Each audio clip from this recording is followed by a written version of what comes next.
We focus on the present moment so to give the mind a sense of feeling at home here.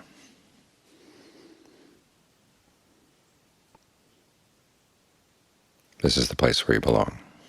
Now, for most of us, we don't live right here. We live in the past and live in the future and come running through the present moment every moment like a little kid who doesn't spend much time at home. Wants something from home, comes running in, then goes running out again. But right here is where a lot of issues are going to happen. And as life goes on, this awareness right here with the body is going to become a bigger and bigger issue. As the body begins to break down, illness comes, pain comes. So you find yourself less and less able to do things you used to be able to do before. The mind gets more and more roped into being here, much against its will. Now, if you learn how to settle in here well in advance, and have a sense of how the awareness in the present moment can relate to the body in a way that it doesn't have to suffer from the issues in the body. That aging, illness, and death are not much of a problem. They're simply issues of the body, but the mind doesn't have to suffer. So you want to get this moment in the present moment more and more under your control. You want to get the mind under control. You want to get more and more familiar with the territory. It's as if you know you're going to be mugged at a certain corner, or someone's threatening to mug you at a certain corner. So you go down and you look at the corner, you figure out where are the ways you can run away. How can you escape? How can you get through safely? So get to know this spot.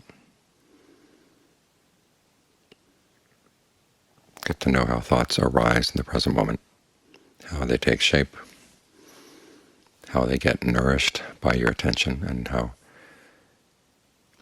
you can starve some thoughts if you find that they're unhealthy or unhelpful. There are lots of things to learn here.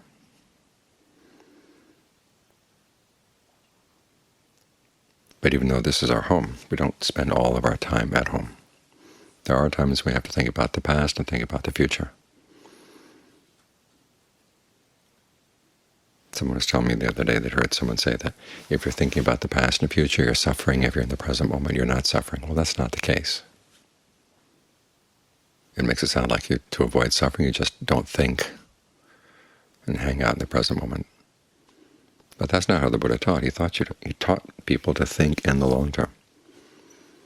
What, when I do it, will lead to my long-term welfare and happiness? That's the question that lies at the beginning of wisdom and discernment. So you've got to think out to the long term as to what's really important, and that gives you perspective on the present moment. In fact, when the Buddha talks about the importance of being right in the present moment, and it's interesting that he doesn't talk about it that much, but when he does, it's all because you realize there are things that have to be done before you die if you want to die well. In other words, die with skill. And you don't know how much time you've got. You can spend a lot of time planning for your old age, and then it turns out, well, you don't live to old age. Something happens before then. So you want to be ready to go at any time. It's like knowing that there's a fire off in the distance and you might be called on to evacuate at any moment, so you have all your valuables packed, but you can't take all your valuables. You figure out there are certain things that are important, and you keep them ready at hand so that when the time comes to go, you pick up the bag and you're gone. You've got all the important things with you. So when you think about the long term, how does that reflect back on the present moment? What's important? Well, the shape of your mind is important. Anything that comes up in the mind that could pull you away. Say, well, have a little entertainment right now, or think about this because you like this or that. You have to think about the long-term consequences. In other words, the Buddha is not telling us not to think about the past or the future. He's telling us how to think about the past and the future In terms of the past, I want you to remember the good Dharma lessons you've learned from the past. And that includes not only what you've heard or read in terms of the Dharma, but what you've learned from your own actions.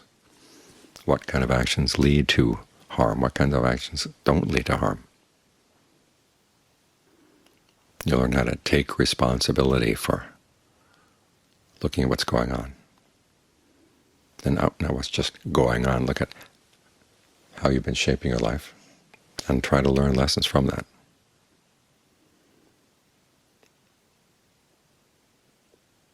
And then you think about the future. The future doesn't end with death, it goes beyond. And it goes beyond in a particular way. There's some teachings in some religions that say, well, after you die, then it's either eternal damnation or eternal bliss. But those teachings don't really encourage you to look at your actions, because there is no human action possible that would earn eternal damnation or earn eternal bliss. And it leaves you hanging. That all sounds very arbitrary. Somebody else out there is making the decisions, which means that you're not making the decisions, which doesn't encourage you to learn from your actions. But the Buddha doesn't teach that way. He teaches another way. He says, your actions do shape the future, and the results in the future are going to be proportional to your actions. But there are a lot of things that go into deciding what that proportion is. And if you don't really get your act together, it's just going to keep going on and on and on, up and down, up and down. As he said, it's like throwing a stick up in the air. Sometimes it lands on this end, sometimes it lands on the other end, sometimes it lands splat in the middle. If we just take the line of one person's many lifetimes, it's pretty random. But when you see the larger picture, you realize, okay, it is your actions. The actions are the things that determine the long-term course. This is why it's good to reflect on the past actions that you've done, the ones that had good results, the ones that had bad results, and ask yourself, what lessons can you learn?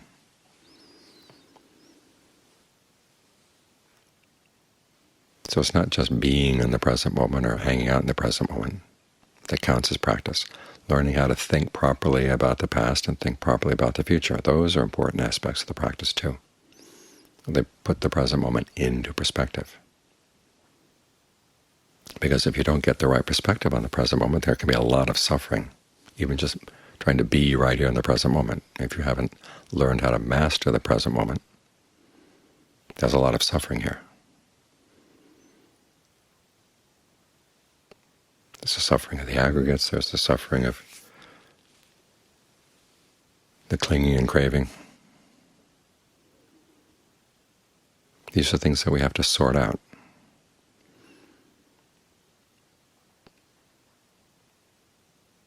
And if we have sorted them out, okay, that's a real treasure. That's a valuable that you want to make sure is in your bag. So when the time to evacuate comes, you've got good things in your bag. A lot of people just stuff their little bag with all kinds of garbage.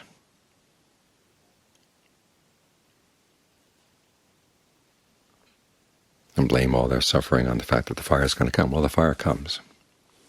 The fires of aging, illness, and death are burning on us all the time. That's not something we can change. What we can change is what we take with us, what we salvage from this burning house. So even though we have a home here in the present moment, it is a burning house. And for the time being, as we work on concentration, we try to find a room where we can stay, where it's cool, where things are fireproof, or relatively fireproof. So we can figure out what's going on in the rest of the house. But there will come a time when you can't even stay in this room anymore. So where do you go? This is one of the reasons why when we work on concentration practice, we try to get a sense of just awareness in and of itself. You're with the breath.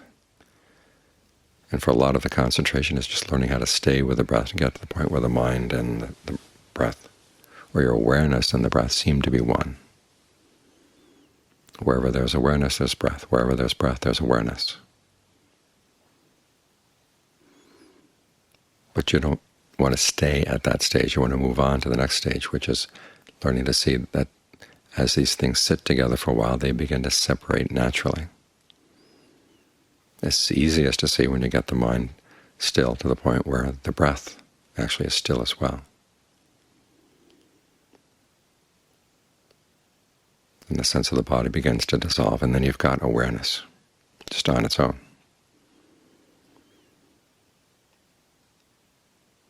Then you learn to maintain that sense of, okay, this is how the body impinges on your awareness in the present moment. But then there's the awareness itself, which is something separate. In other words, you learn about this at points when the sense of the body goes, but it's really useful when you can maintain that sense of awareness as something separate, even when your awareness of the body is there as well. That's a much safer home. It too has its burning edges, but it's a lot safer. And it's by hanging on to the awareness that you make sure that you're in a much better position to notice what's coming and what's going, and how the mind latches onto things, and how it doesn't have to latch onto things. That's when you've got a real treasure. And it will be found here in the present moment. You're not going to find it in the past or in the future. But when you learn how to think properly about the past and think properly about the future, and it really helps focus you on what's important in the present moment. We talk about developing alertness to what's going on. Well, the alertness is focused on what you're doing. Why? Because that's the lesson that comes from the past and the future. You've got to really focus on what you're doing, because that's the most important thing in the present moment. We're not here just to be aware all around of just everything at once.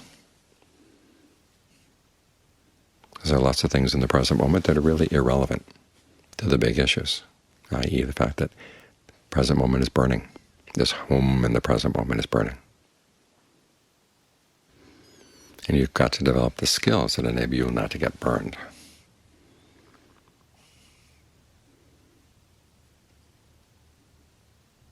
So think of the practice as an all-around practice. We're not just practicing in the present moment, we're also learning how to engage the past and engage the future.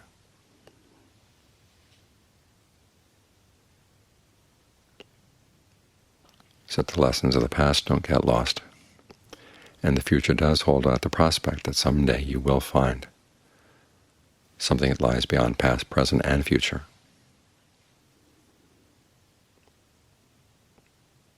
That's the place that's really safe. The Buddha doesn't talk about it as being a home, because a home is an area where you have to have shelter from something. But when you're there, there's no need for shelter.